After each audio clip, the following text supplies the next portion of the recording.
Oh, that's why.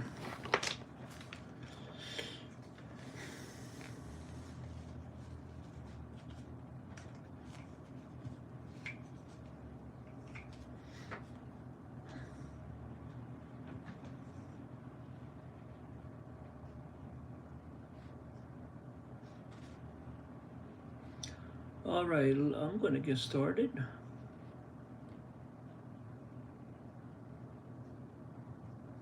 So this is part 5. And the other parts,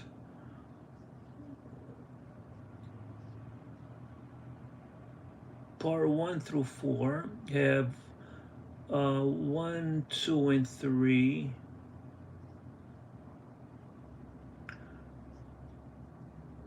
have already been uploaded on YouTube, and the fourth will be the part 4 will come out tonight at 8 o'clock.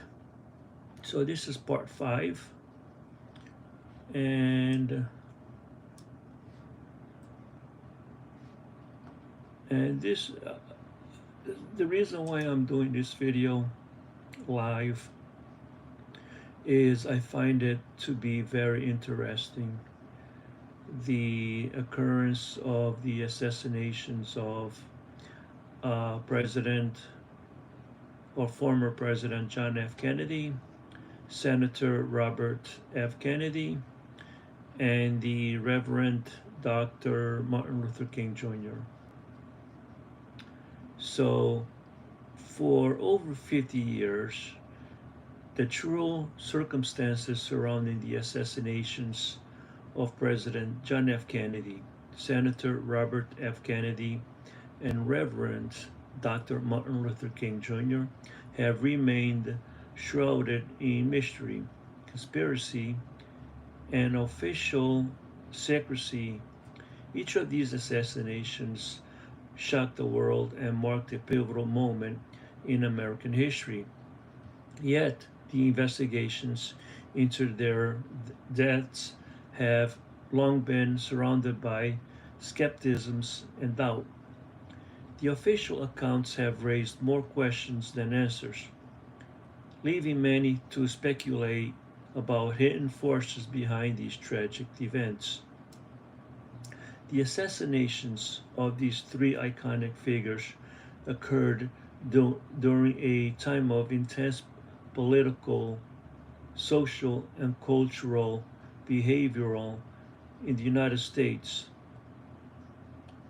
President Kennedy, who was assassinated in 1963, was at the helm during a tumultuous period that included the Cuban Missile Crisis, the Civil Rights Movement, and escalating tensions in Vietnam. Senator Robert F. Kennedy's assassination in 1968 came just as he was poised to run for presidency, offering hope for the country's future in the wake of his brother's death. Dr. Martin Luther King Jr., whose wife was tragically cut short by an assassin's bullet in 1968, had become the leading voice of civil rights movements, calling for justice, equality, and peace. His death signified a profound loss for American people and the world.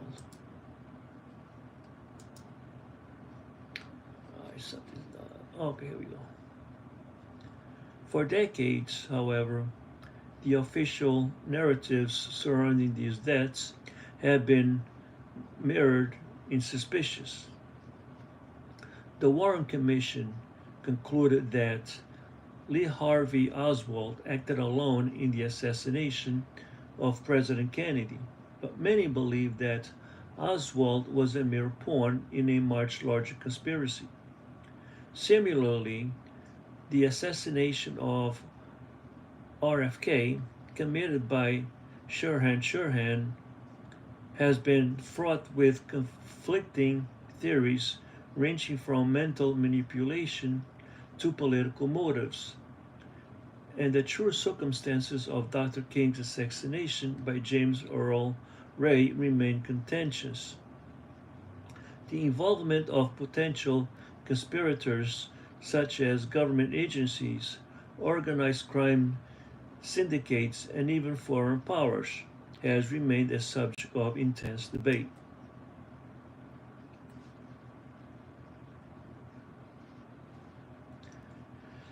The narrative surrounding these deaths was further complicated by the fact that much of the investigative material was classified for years, and crucial evidence was hidden from the public eye.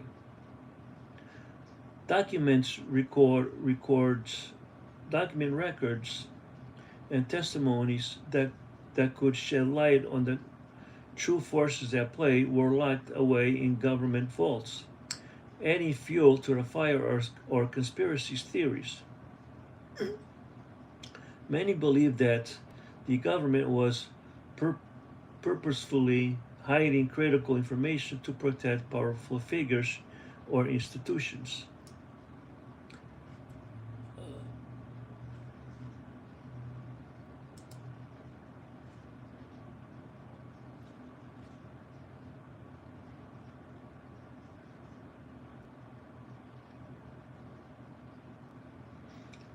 But in January 2025, the landscape sure changed dramatically when President Donald J. Trump signed Executive Order 14176.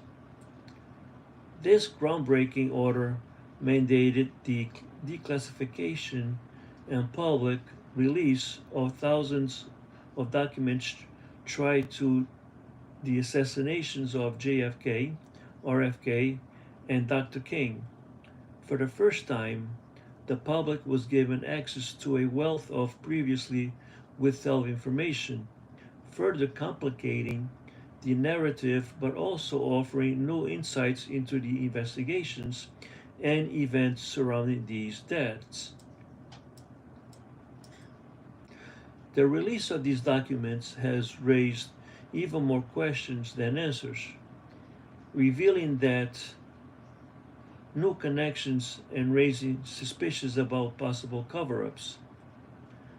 Among the newly declassification materials are, are intelligence reports, surveillance records, and internal communications from agencies like CIA, FBI, and the military that shed light on their roles in these assassinations. However, the relationships have also fueled further uncertainty, as many of these documents are still heavily rededicated or incomplete, leaving gaps in these historical records. What remains hidden in these blacked out sections, and why? Could there be other pieces of the puzzle still to be uncovered? The classifications of these records not only provides a glimpse into the past but also underscores the complexity of the investigations and potential complicity of powerful instructions. The involvement of intelligence agency, the military industrial complex, organized crime, and even foreign governments have been widely speculated, and the documents released under Executive Order 14176 now serve as a key to unlocking the deeper truths behind these national tragedies.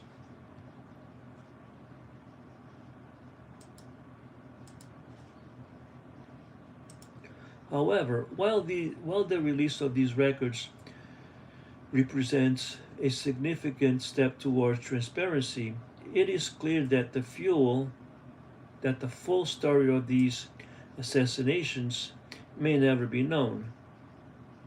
Some documents remain classified, some records have been destroyed, and some witnesses have long since passed away. What remains is a complex and incomplete picture, one that leaves room for continued investigation and speculation.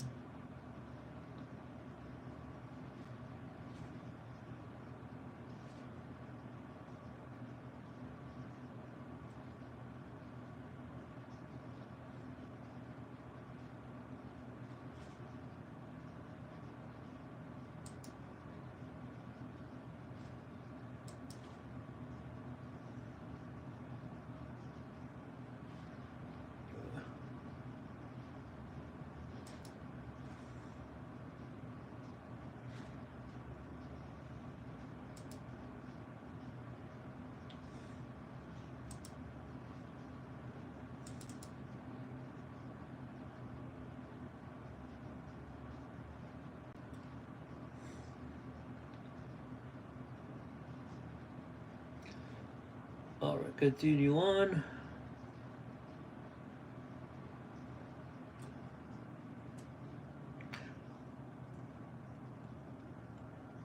The truth about these assassinations, long buried under layers of secrecy, is slowly emerging. But as no information surfaces, it only adds the complexity of the puzzle.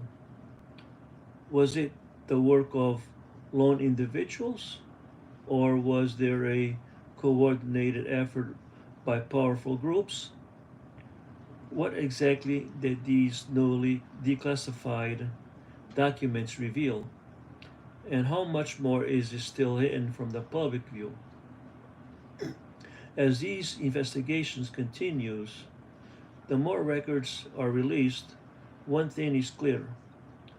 The full story of these tragedies is still unfolding, and the pursuit of truth remains as urgent as ever.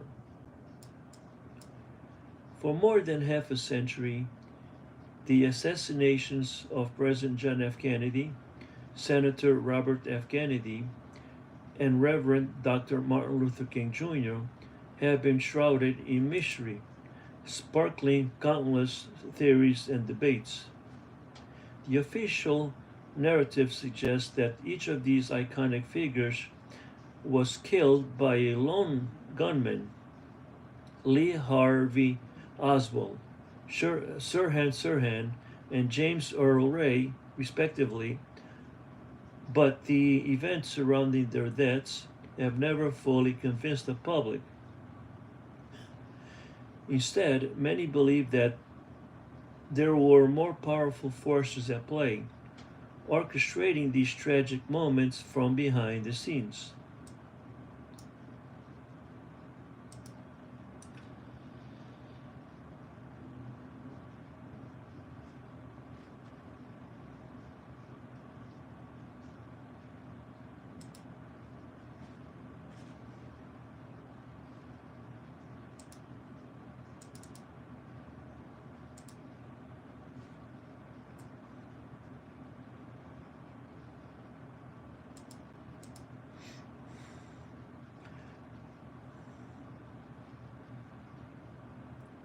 In this episode, we dive deep into the newly declassified documents released under the Executive Order 14176, which have exposed a wealth of information previously hidden in government archives. These newly unveiled records are shedding light on the long secret activities of various intelligence agencies, government organizations, and even criminal syndicates. As we go through these documents, we'll examine the compelling evidence that suggests these deaths may not have been the work of isolated individuals, but rather the results of coordinated efforts from powerful forces who stood to gain from the removal of these influential leaders. Former from the FBI surveillance of Martin Luther King Jr. and the CIA covert operations during the Cold War to the possibility of mafia connections with deaths of both Kennedys We'll explore how these agencies and shadowy organizations may have orchestrated their deaths, whether driven by political motives, fear of changing the status quo, or even revenge. We will analyze how these forces may have sought to eliminate these men who represented hope, change, and pursuit of justice for marginalized groups. Were government agencies like the CIA and FBI actively involved in suppressing the truth, fabricating events, and creating cover ups? Did they collaborate with criminal organizations such as the Mafia, whose own interests were aligned with silencing these figures? We'll also explore the theories surrounding potential involvement from military industrial interests, how the policies of JFK, particularly regarding Cuba, Vietnam, and the Cold War, may have made him a target of those whose wealth and power relief on continued conflicts and instability. As we examine these declassified records, the goal is to move beyond the surface level facts and delve into the complex, intertwined relationships between these organizations and individuals.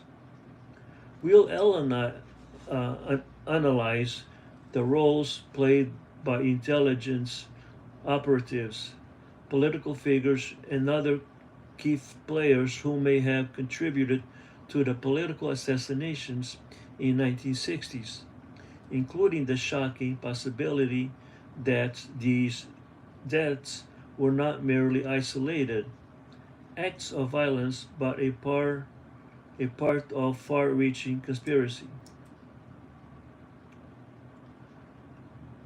What is clear, however, is that documents that have been released, while revealing some answers, still leave many questions unanswered. In some cases, key sections remain redacted, and the full scope of the conspiracy may never be fully revealed.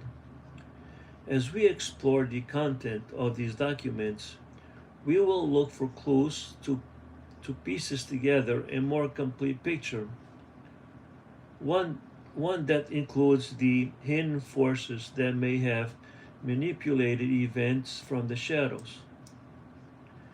Join us as we investigate one of the largest political cover ups in modern American history, diving into the newly classified documents, uncovering buried truths, and analyzing the extent to which government agencies, intelligence operatives, shadowy organizations may have been involved in orchestrating the assassinations of JFK, RFK, and MLK. This is a deep dive into the untold story that has haunted American history for decades.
All right, just take a be right 1 second.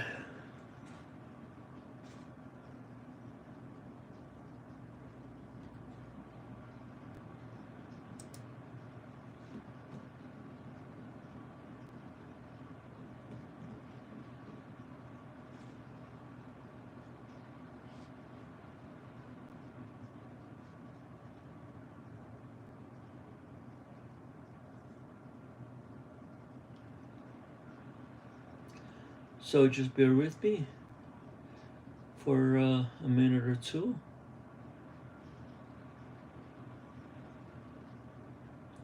If there's anyone watching, if you can just state in the comments that you're present, would be greatly appreciated. And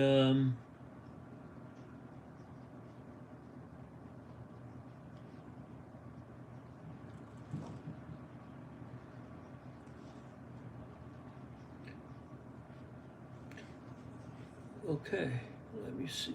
La, la, la, la, la.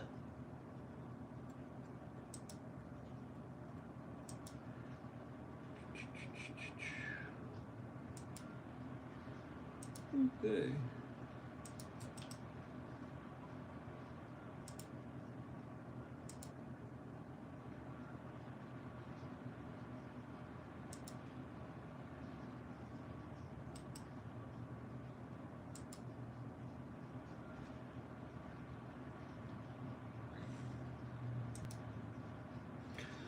All right.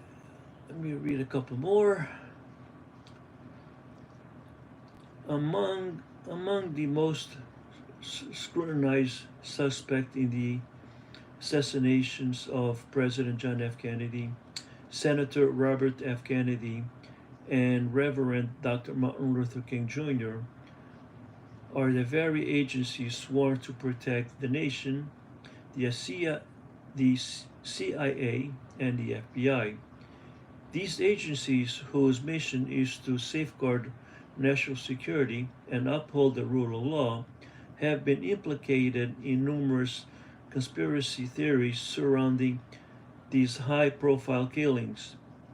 The newly released declassified files unveiled as part of the Executive Order 14176 have revealed shocking details about the extent to which these intelligence agencies were involved in the lives of the accused assassins, particularly in the case of Lee Harvey Oswald, the man believed to have killed President Kennedy.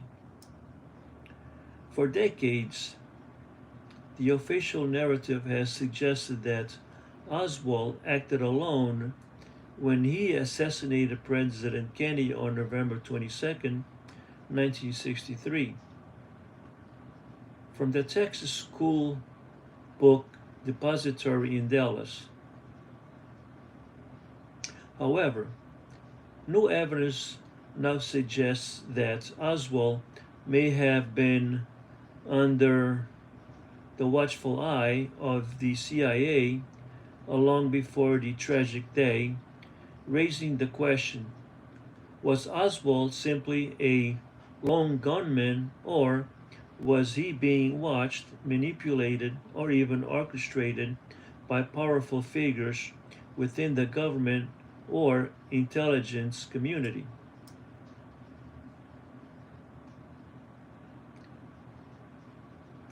The newly released documents reveal that Oswald movement were closely monitored by the CIA before he became a suspect in the assassination.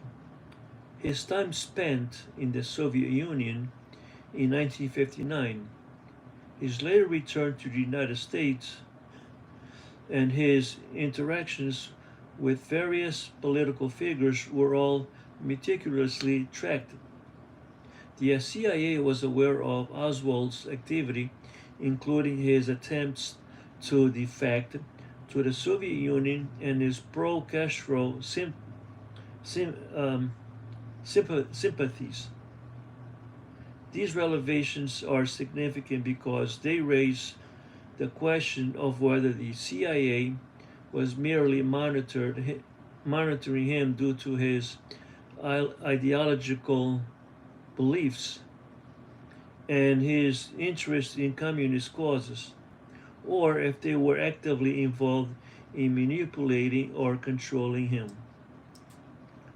Some of the documents suggest that Oswald may have been under surveillance as part of broader CIA operations, including those focused on the Cold War and Cuba.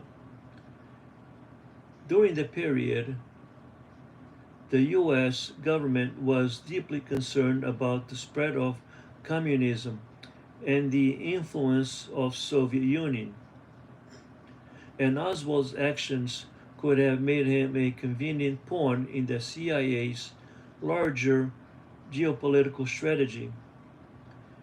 His association with pro-Castro organization and his outspoken views about the U.S. government may have made him an ideal candidate for manipulation or even covert involvement in CIA's operation aimed at destabilizing foreign governments. There are also distributing questions raised by Oswald's behavior and actions in the months dealing up the assassination.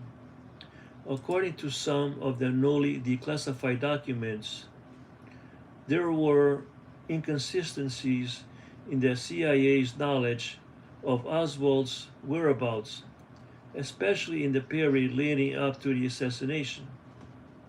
For example, Oswald's meeting with Soviet officials and pro-Castro groups in Mexico City, where he allegedly saw a visa to travel to Cuba, were reportedly not properly shared between the CIA and the FBI, a failure that allowed him to slip through the cracks of national security surveillance. This lapse in communication between the intelligence agencies had led many to speculate about the possibility of more sinister motives. Could Oswald have been a patsy who was set up to take the fall of the assassination? Or was he being used by the CIA or a covert operation that ultimately went terribly wrong? Some believe that Oswald's behavior, his defection to the Soviet Union, his seemingly erratic behavior upon his return to the United States, and his apparent ease in acquiring a rifle could have been a part of a larger orchestrated effort by intelligence agencies to position him as the perfect scapegoat for the assassinations of a sitting president.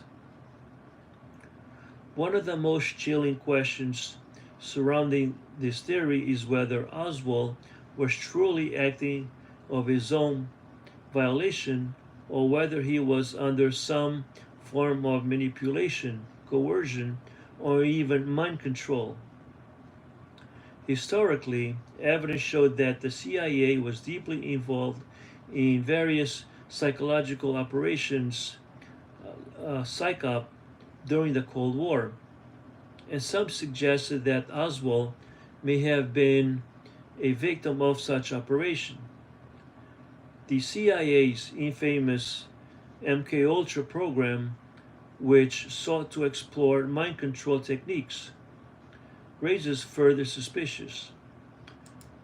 Were Oswald's action part of a larger covert operation gone wrong, or was he simply a convenient pawn for forces far more powerful than he realized?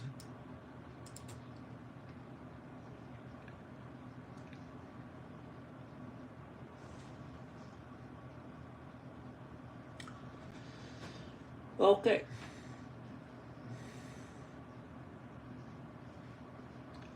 So whoever's watching, I really appreciate you staying with me.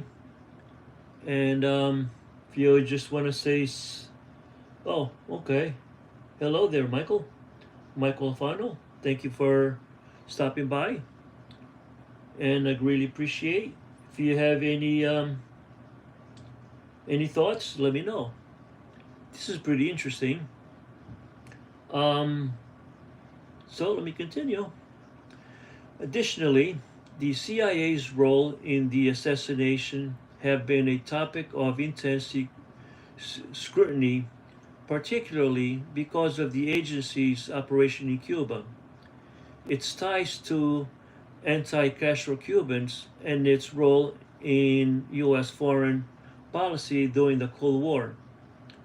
JFK's stance in Cuba, including his failed attempt to overthrow Fidel Castro through the Bay of Pigs of invasion, made him a target of Cuban exiles, the mafia, and others who had personal political reasons to want him removed from office. Given these factors, some speculate that the CIA may have been deeply involved in orchestrating a conspiracy to remove JFK, possibly using Oswald as a cover to divert attentions away from those truly responsible. While the newly declassified files do not provide definite proof of CIA involvement in the assassination, they do highlight troubling gaps in information and communication between agencies that raises more questions than answers. Why did the CIA fail to adequately share critical information about Oswald's activity with the FBI and other agencies? Was he allowed to move freely across the international borders, making connections with the Soviet Union and Cuban officials? And most importantly, did the CIA see Oswald as a useful tool in a larger covert operations, either directly or indirectly contributing to the tragic death of President Kennedy?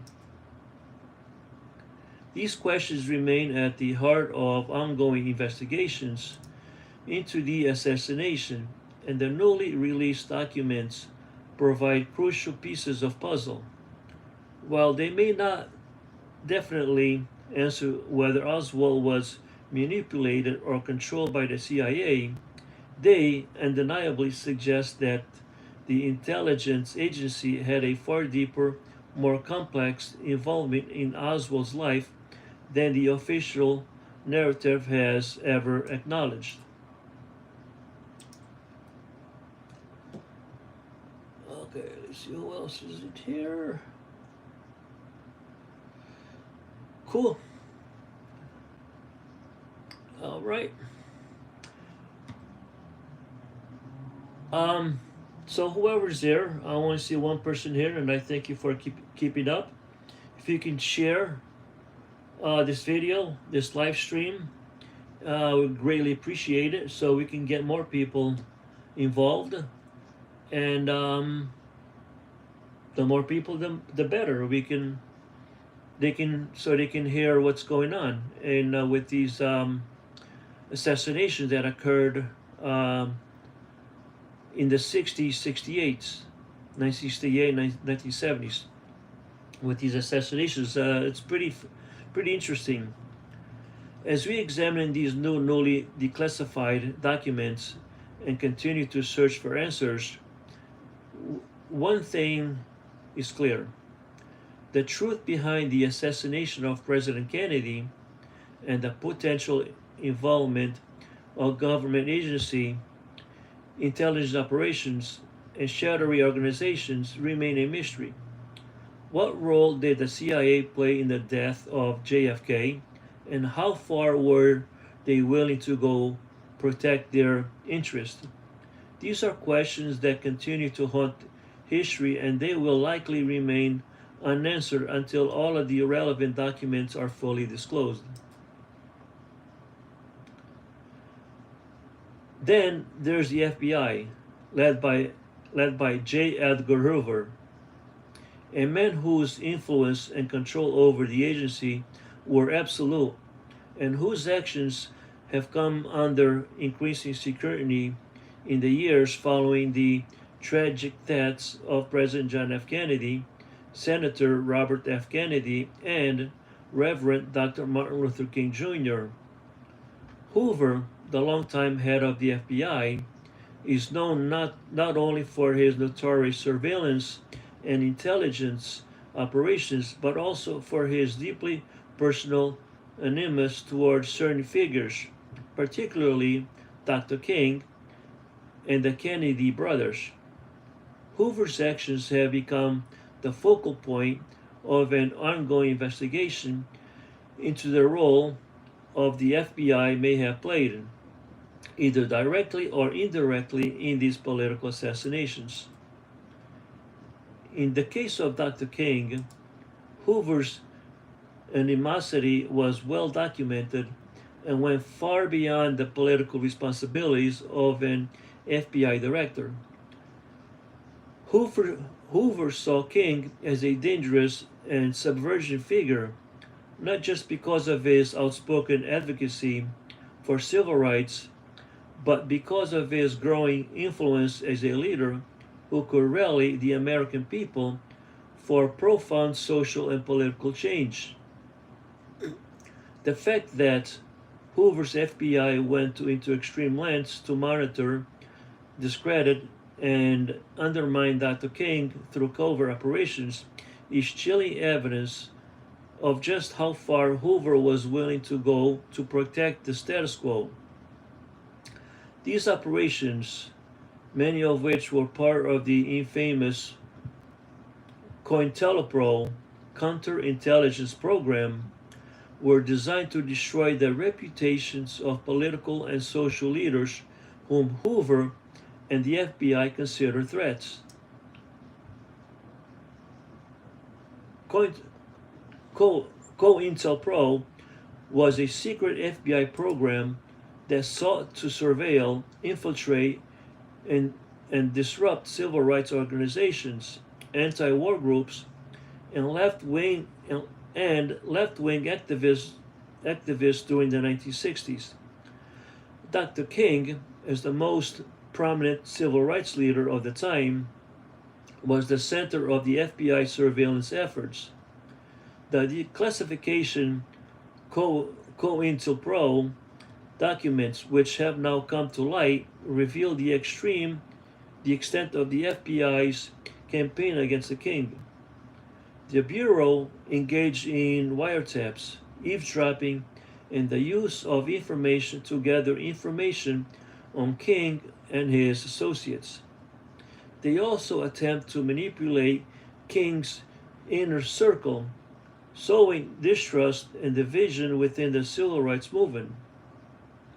Some of the most damning documents show that the FBI even tried to pressure King to commit suicide by sending him an anonymous letter in which they attempted to blackmail him with supposed evidence of infidelity. The FBI's action against King were not just surveillance, they were meant to be a systematic attempt to destroy his character and credibility in the eyes of the American public.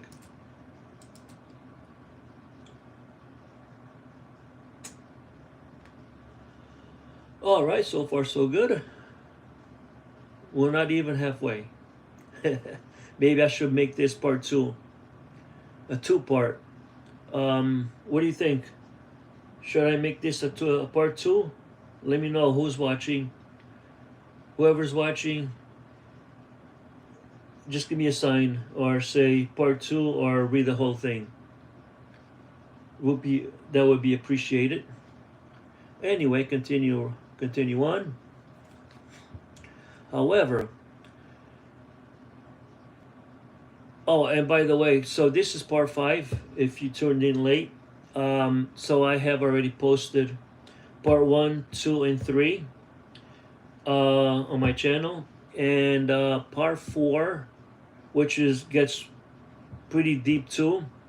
It's similar to this one. It's coming. I have it to come out at 8 o'clock tonight, so that's pretty interesting. It's a long video, so that should be very interesting. If you have the time to watch it, I would greatly appreciate it. So this is part 5, and let's continue. Let me continue. All right. So, however, as we dive deeper into these declassified documents, a darker, more sinister narrative begins to emerge. Was the FBI's surveillance and smear campaign against Dr. King simply part of a broader effort to neutralize a perceived threat to national security, or did Hoover and the FBI play a more direct role in undermining King's effort, which ultimately contributed to his tragic assassination on April 4, 1968? Many critics have long suspected that the FBI's actions against King were not just part of a routine intelligence operation, but were part of a coordinated effort to eliminate a man who had potential to initiate widespread political and social up, up, upheaval. While Hoover's obsession with King is well documented, the agency's involvement in the assassination itself remains shrouded in mystery. What's crucial here is the timing and context of Hoover's action. Dr. King's assassination occurred just 5 years after the murder of President Kennedy, and many of these same dynamics, the FBI's suspicious activities, surveillance of political figures, and a hostile climate towards progressive leaders, were at play in both cases. The FBI fervent attempted to discredit King, and the fact that the agency continued to withhold critical information about the assassination from the public, particularly regarding their own surveillance of King in the lead up to his death, raised important questions. Could Hoover's animus towards King have contributed to a broader conspiracy to have him silenced?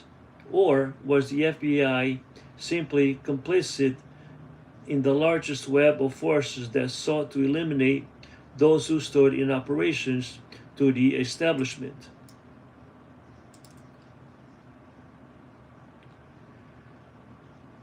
Hoover's personal relationship with the Kennedy family is also critical to understanding his role in these assassinations. The FBI director's obsession with both President Kennedy and his brother, Robert F. Kennedy, who, as Attorney General, was heavily involved in the fight against organized crime and civil rights abuses, adds another layer to complexity of the question who might have been behind the political killings in 1960s. Hoover and RFK famously clashed over the civil rights movement and the FBI's handling of organized crime investigation, with Hoover feeling that the Kennedys were undermining his authority. When JFK was assassinated in 1963, Hoover's FBI was quick to close the case, identifying Lee Harvey Oswald as the lone gunman. However, the persistence of conspiracy theories about the assassination and the involvement of various groups, including the CIA, mafia, and military-industrial complex, led to the continued scrutiny of Hoover's handling the investigation. After RFK's assassination in 1968, Hoover's reputation and influence were further questioned, especially in retaliation to his personal relationship with the Kennedy family. There are whispers and suspicions backed by declassified documents that Hoover's own personal motivation, his desire to maintain control over the nation's law enforcement agencies, and his personal disdain for those in power who oppose him. Many have led him to turn a blind eye to the true nature of these crimes. It's also important to remember that Hoover's influence within the FBI was immense. During his tenure, he handpicked agents who were loyal to him. The agency itself operated with a level of autonomy that made oversight difficult. As a result, Hoover's vendettas against certain figures were able to continue unchecked with devastating consequences for the lives of individuals like the king.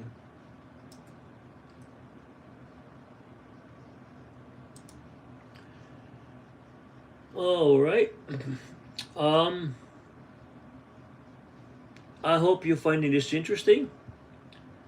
And again, as I said earlier, if you can let me know who's on, would greatly appreciate it. And if you share, like, subscribe, is also greatly appreciated.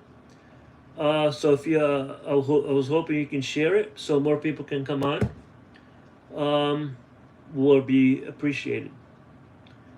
And like I said again, just about halfway. Um, so if you, I don't know if I should do a part two. Um, if you think I should do a part two, let me know, and I will come back again. If not, then I shall continue.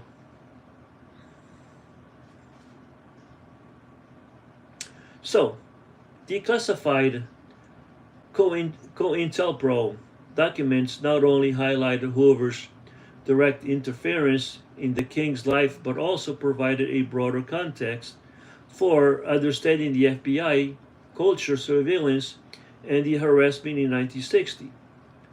These documents confirm that the agency actions went far beyond monitoring King. They were designed to infiltrate his movement and destroy it from within. The FBI's desire to discredit King, undermine his influence, and portray him as a critical and a communist sympathizer was not just an act of political repression, it was systematic campaign aimed at running King's reputation and legacy in the eyes of the American public.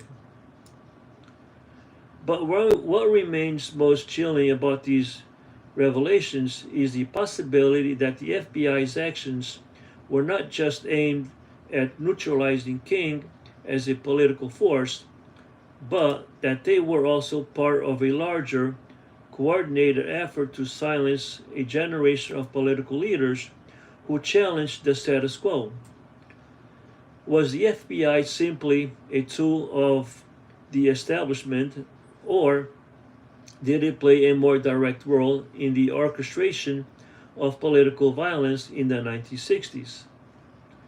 The answer to these questions may never be fully clear, but the newly declassified COINTELPRO documents, along with the ongoing investigation into the deaths of King, the Kennedys, and others, continue to suggest that FBI's role in these tragedies may have been far more complex and far more sinister than previously imagined.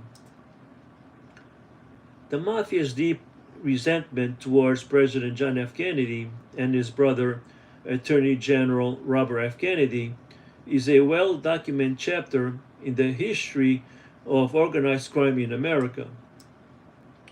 The Kennedy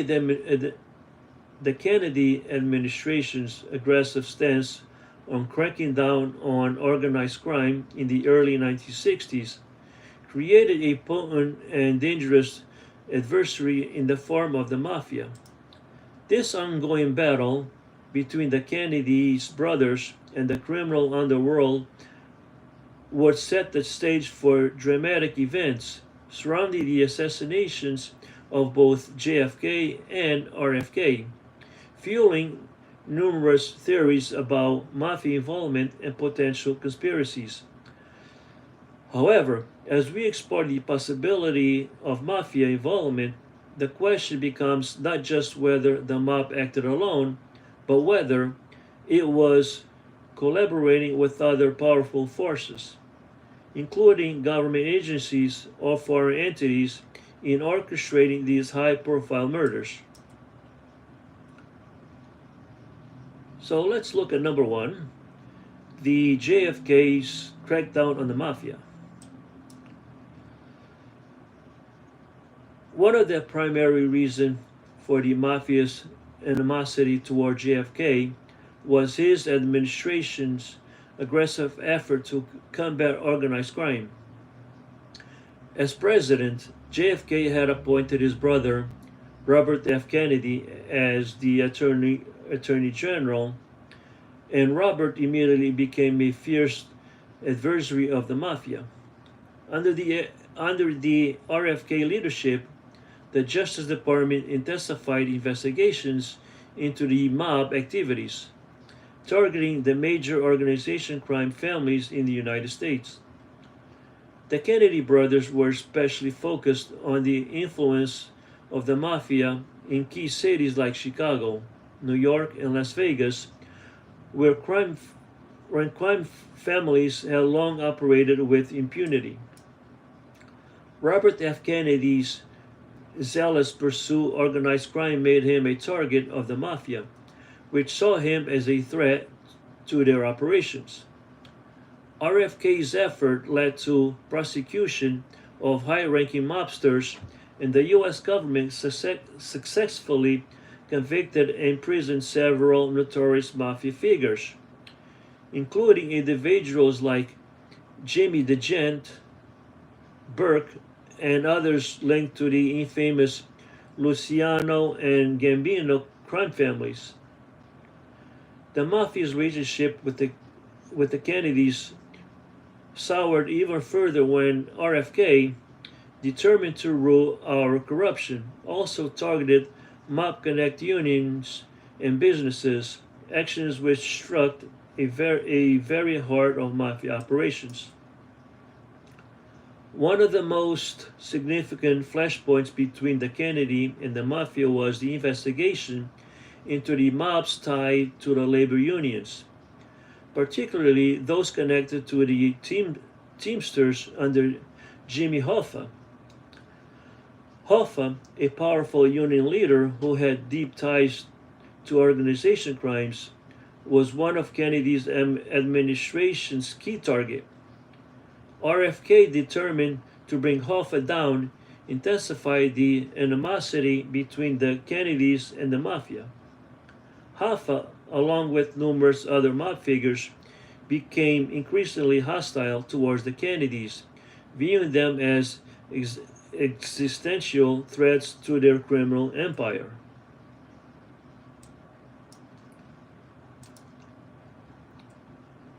All right, so number 2, theories of mafia retaliation.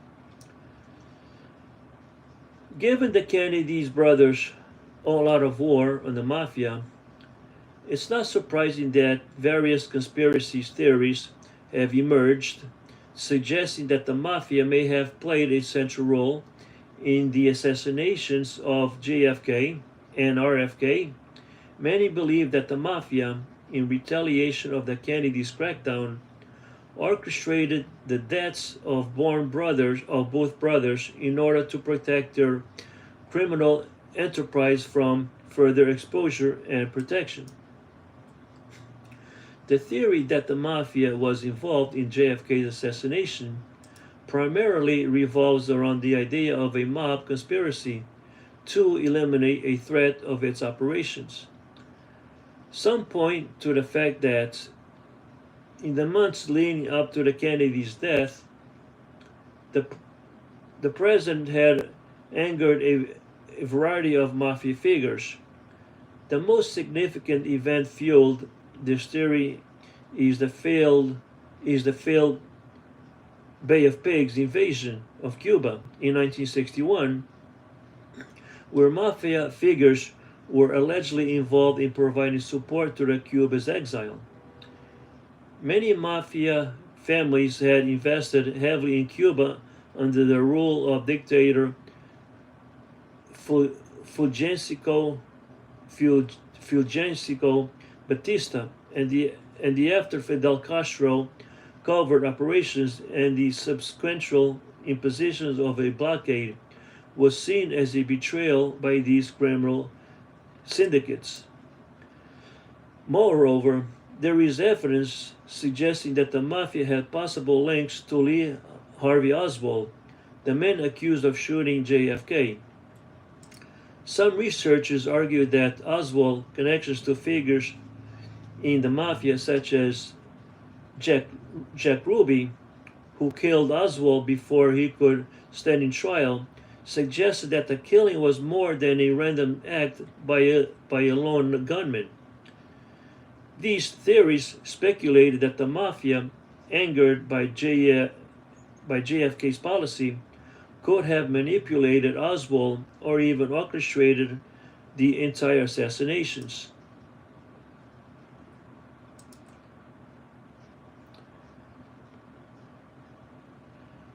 All right.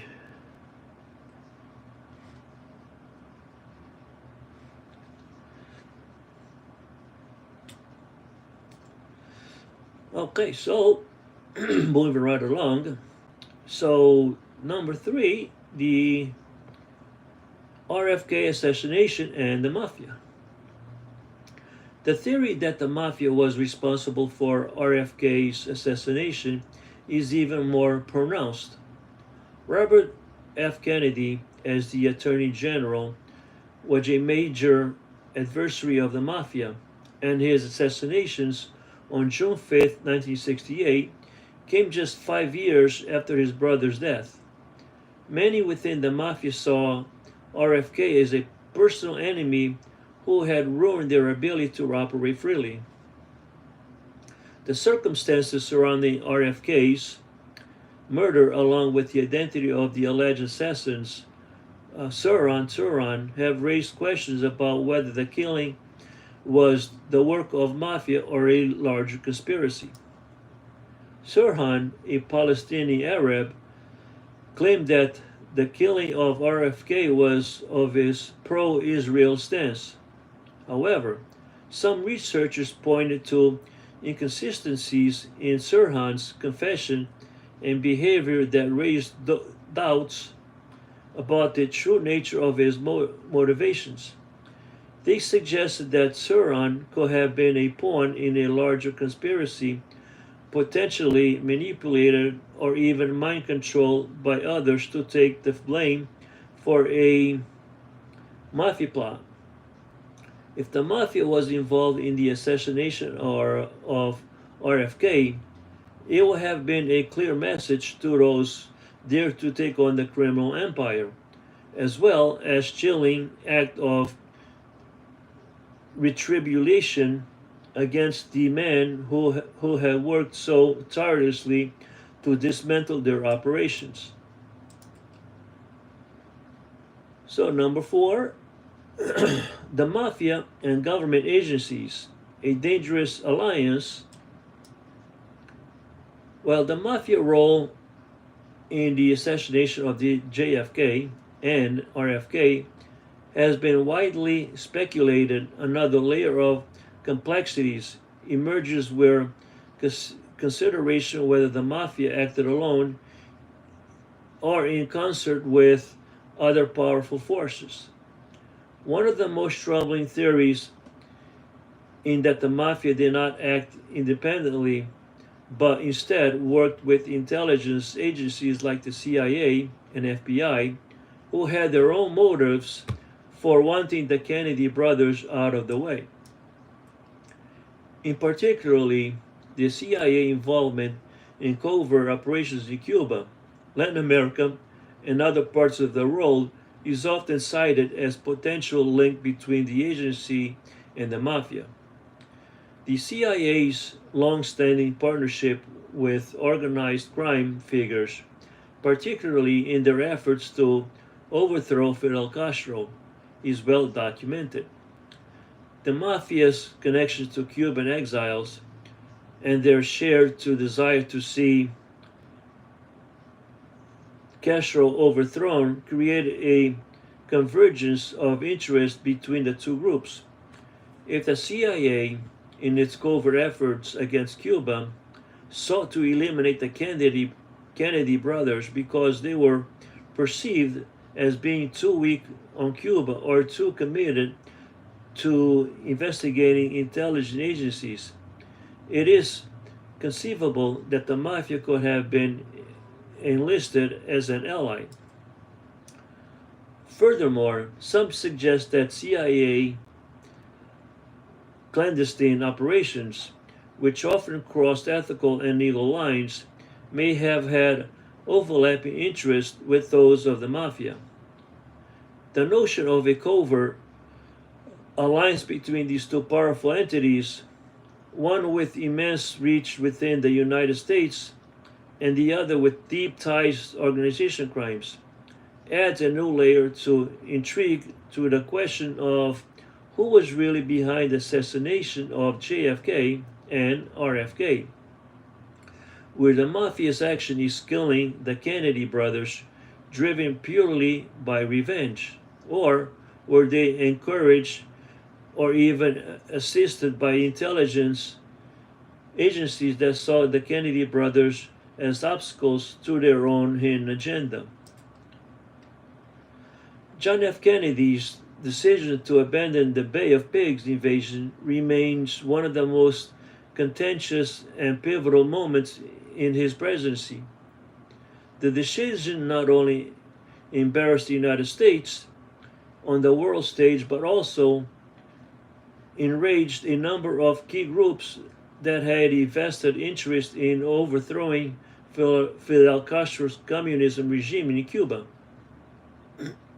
According to these groups, were the anti-Castro Cuban exiles who had been promised U.S. support for their invasion, and the CIA operations who had helped orchestrate the covert mission.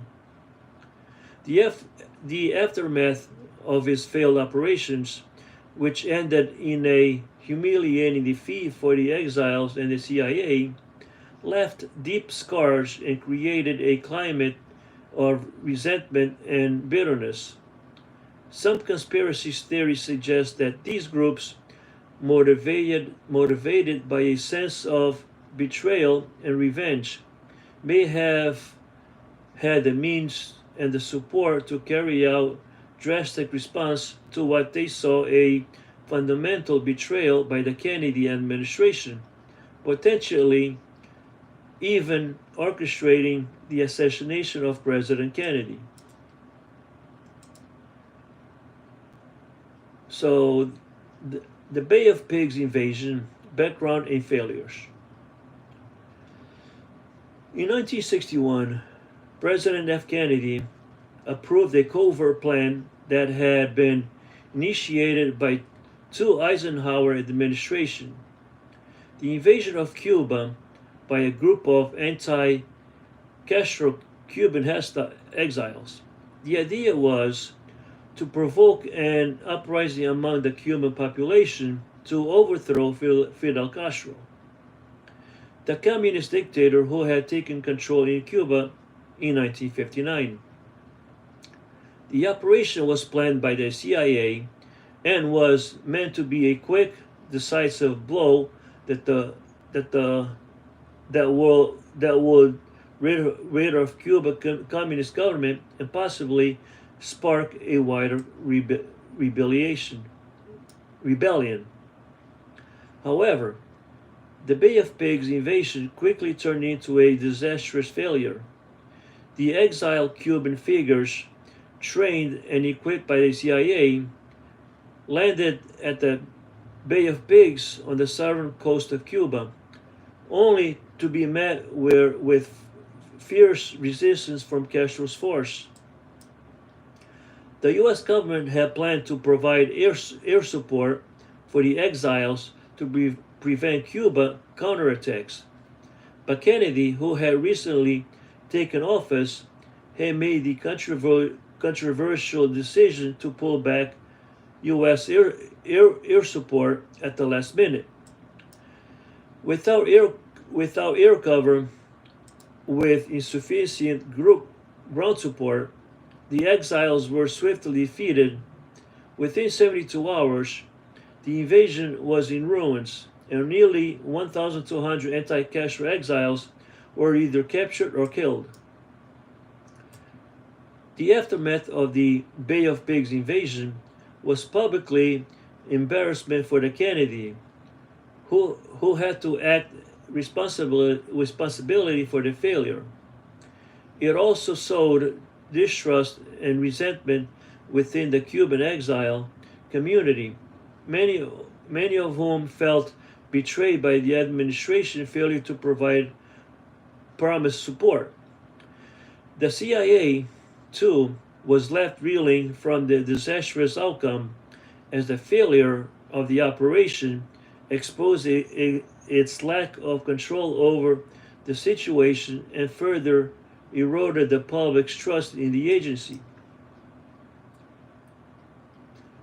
The fallout betrayal of resentment. Many Cuban exiles, the, the Bay of Pigs failure became a symbol of broken promises. These were individuals had decided their lives to remove Castro from power, many of them having lost family members and property in the revolution that brought Castro to power. They had believed and been led to believe that the U.S. government would support their efforts in overthrowing the Cuban regime. The failure of the Bay of Pigs left them feeling abandoned and betrayed. In addition, the CIA had been deeply involved in planning and execution of the invasion, and many of these agencies' operations had hoped that the mission would succeed in toppling Castro government. The CIA was also keen on providing its competency after the agency failure in dealing with Castro and growing influence of communists in Latin America. The embarrassment of the Bay of Pigs left both the CIA and the exile Cuban community bitter and resentful. And there were many within both groups who felt that the Kennedy had not just failed them, but had personally let them down. One theory suggests that this sense of betrayal could have been one of the motivations behind the conspiracy of to assassinate Kennedy. With Kennedy's decision to cut support for the invasion, it is possible that both the exiled Cubans and the CIA operatives involved in the mission saw the need to take matters into their own hands. The idea that these groups might have felt justified in eliminating Kennedy to avenge that they saw as his failure to back them up and his subsequent public admission of guilt a compelling one.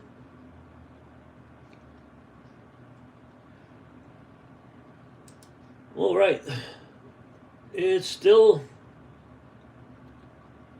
okay. Yeah, still got a little bit to go. Should I pause? Or should I go? Who was watching? Current views, one viewing.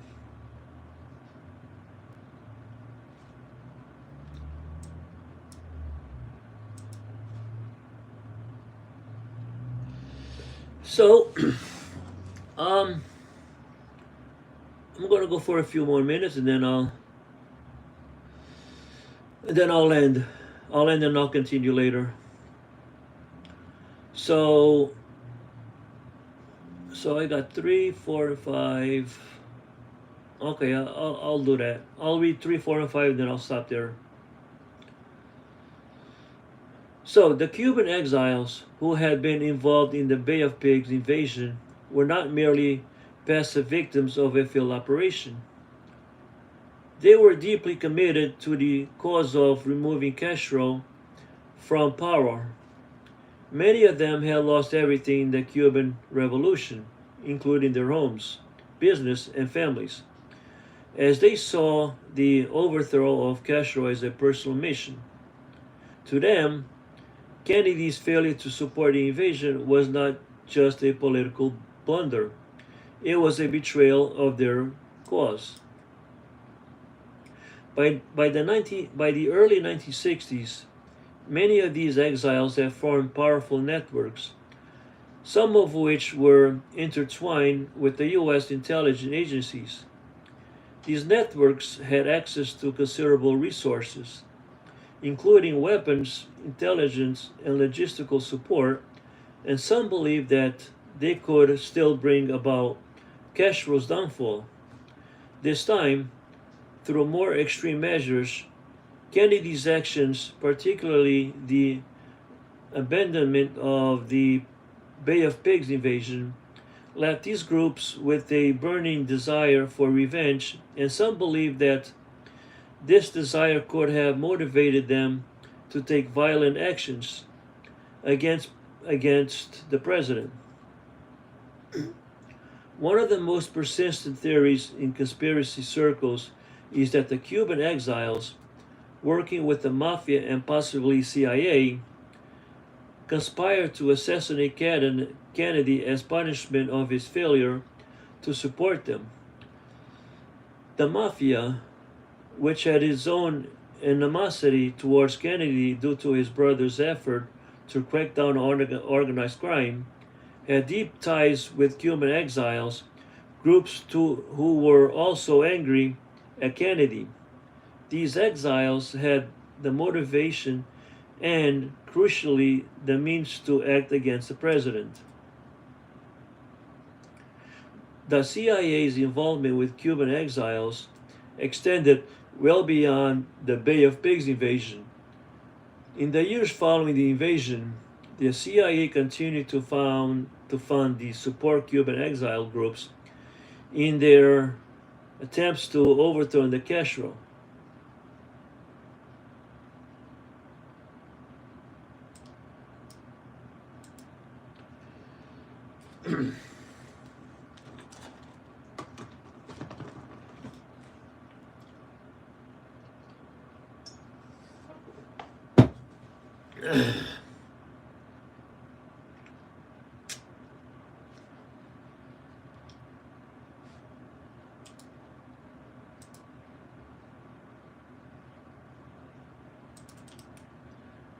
Just give me 1 second here.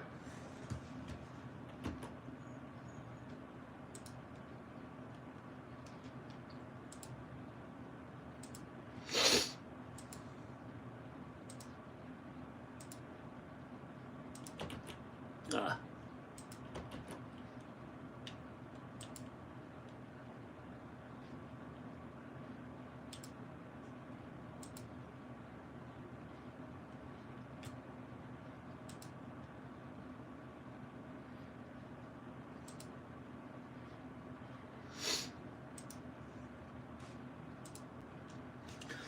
All right. Okay,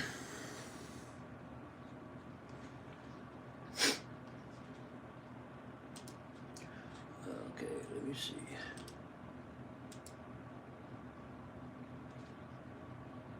Hmm.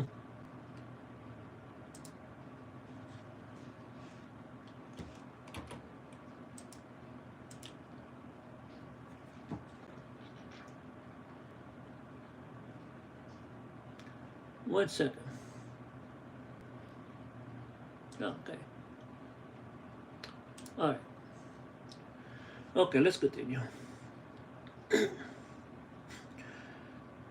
The theory that the CIA, in collaboration with Cuban exiles and mafia figures, might have orchestrated Kennedy's assassination is grounded in the fact that the CIA had a history of working with organized crime figures in Cuba. The CIA had long used mafia figures in its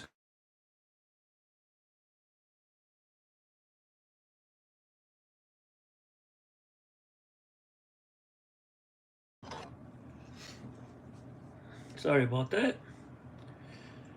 The theory that CIA, in collaboration with Cuban exiles and mafia figures, might have orchestrated Kennedy's assassination is, is grounded in the fact that the CIA had a history of working with organized crime figures in Cuba.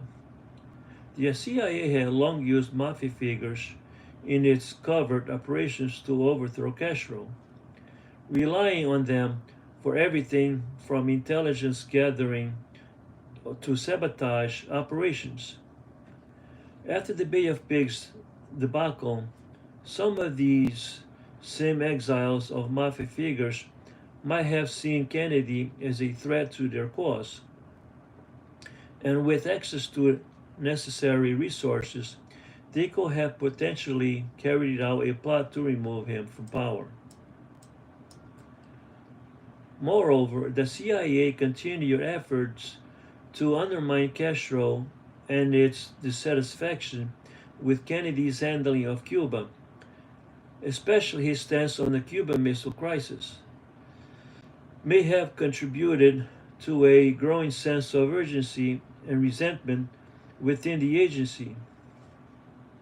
Now, the notion that these Cuban exiles, with CIA and mafia support, could have acted in concert with eliminating Kennedy is not just based on speculations.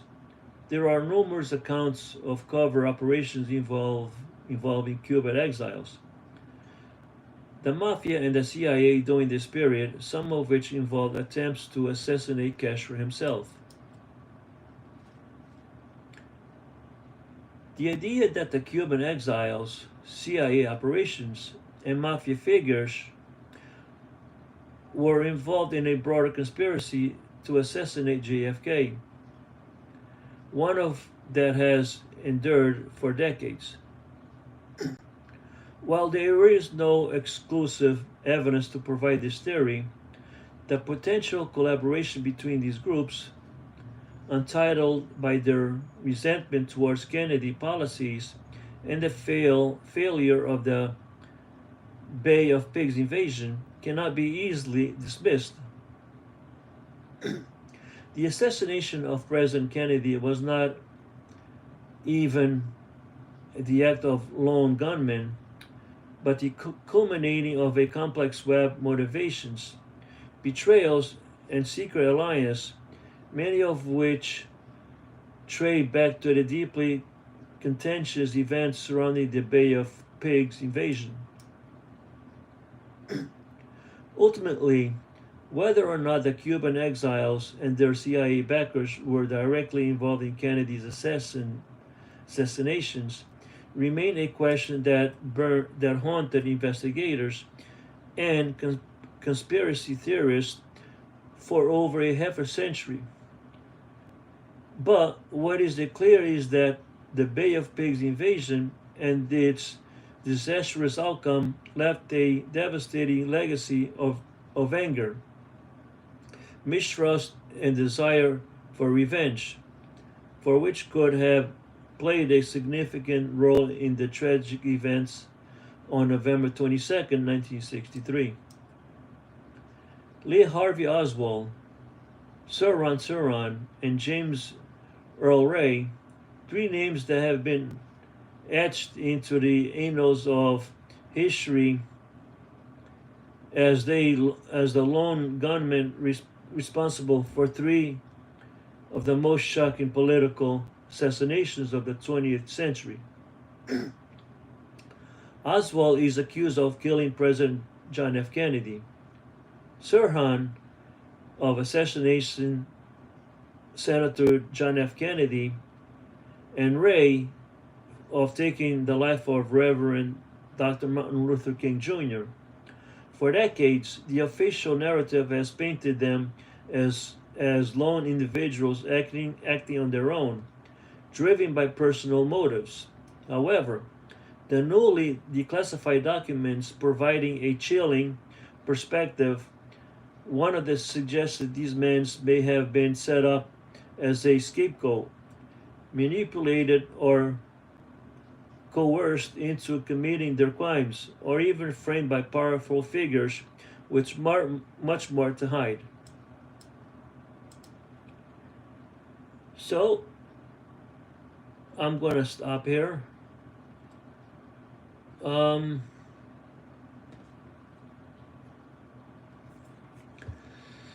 then I will continue later.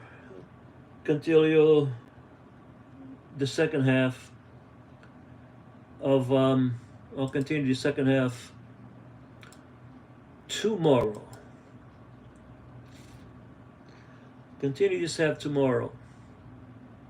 So I appreciate everyone that stopped by. Let's see if he's still on.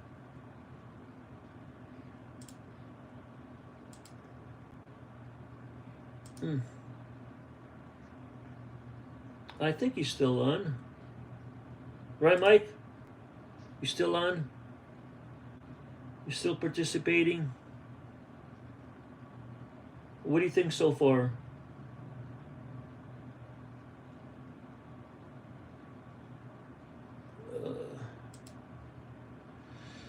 So, yeah, I'm going to stop here and I'm going to continue. If you can share this video, support it, so next time I can get more viewers. And I would really appreciate it. And hopefully people will comment, chat on the chat, and that's it. All right. So see you tomorrow, and enjoy the rest of the day.